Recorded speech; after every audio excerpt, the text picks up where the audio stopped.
Banjo Pedison wrote this poem for all Australians.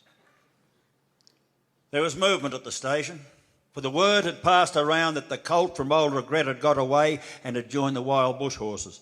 He was worth £1,000, so all the cracks had gathered to the fray.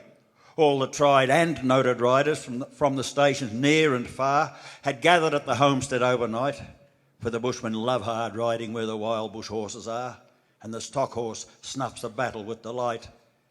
There was Harrison. He made his pile when Pardon won the cup, the old man with his hair as white as snow, but few could stay beside him when his blood was fairly up. He would go wherever man or horse could go.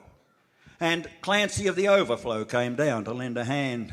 No better horseman ever held the reins, and never horse could throw him while the saddle girths could stand. He learnt to ride while droving on the plains.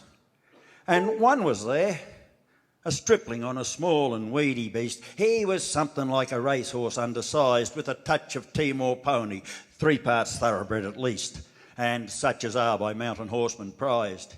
He was hard and tough and wiry, just the sort that won't say die.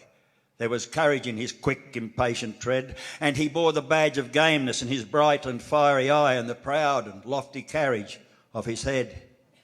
But yet, so small and weedy, one would doubt his power to stay. And the old man said, "That horse'll never do for a long and tiring gallop, lad. You'd better stay away. These hills are far too rough for such as you." So he waited, sad and wistful. Only Clancy stood his friend. "I think we'd better let him come," he said, "for I warrant he'll be with us when he's needed at the end, for both his horse and he are mountain bred. For he hails from Snowy River, up by Kosciuszko's side, where the hills are twice as steep and twice as rough. The horse's hoofs strike firelight from the flint stone every stride. The man that holds his own is good enough. And these Snowy River horsemen in the mountains make their home where the river runs those giant hills between. I've seen full many horsemen since I first commenced to roam, but never yet such riders have I seen." So he went. They found the horses by the big mimosa clump, and they raced away toward the mountain brow, and the old man gave his orders. "Boys, go at 'em from the jump. No use to try for fancy riding now. And Clancy, you must wheel them. Try and wheel them to the right. Ride boldly, lad, and never fear the spills, for never yet was rider could keep that mob in sight once they reached the safety of those hills." So Clancy rode to wheel them. He was racing on the wing where the best and boldest riders take their place, and he raced his stock horse past them, and he made the rangers ring with the stock whip as he met them face to face. And they halted for a moment as he swung that dreaded lash, but saw their well-loved mountain full in view, and they charged beneath the stock whip with a sharp and sudden dash, and off into the mountain scrub they flew.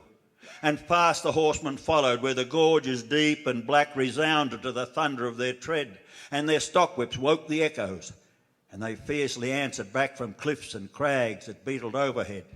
But upward, ever upward, the wild horses held their way, where Currajong and Mountain Ash grew wide, and the old man muttered fiercely, "We may bid the mob good day. No man can hold them down the other side."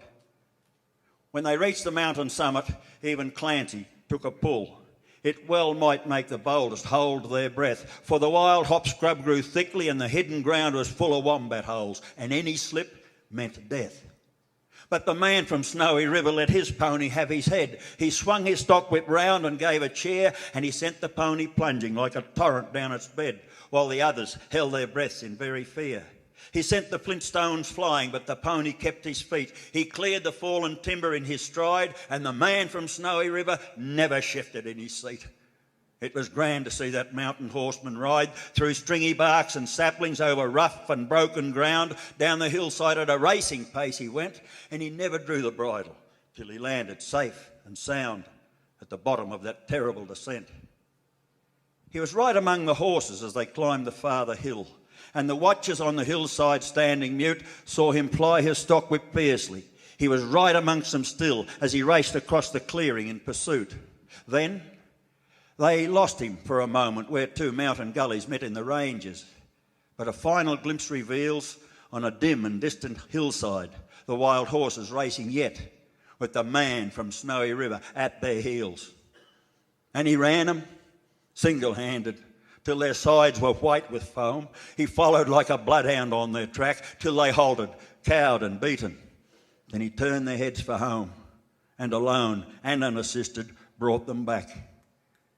And his hardy mountain pony, he could scarcely raise a trot. He was blood from hip to shoulder from the spur, but his courage was undaunted, and his pluck was fiery hot, for never yet was mountain horse a cur. And up by Kosciuszko, where the pine-clad ridges raise their torn and ragged battlements on high, where the air is clear as crystal, and the white stars fairly blaze at midnight in a cold and frosty sky, and where around the overflow the reed beds sweep and sway to the breezes, and the grassy plains are wide, the man from Snowy River is a household word today, and the stockmen tell the story of his ride.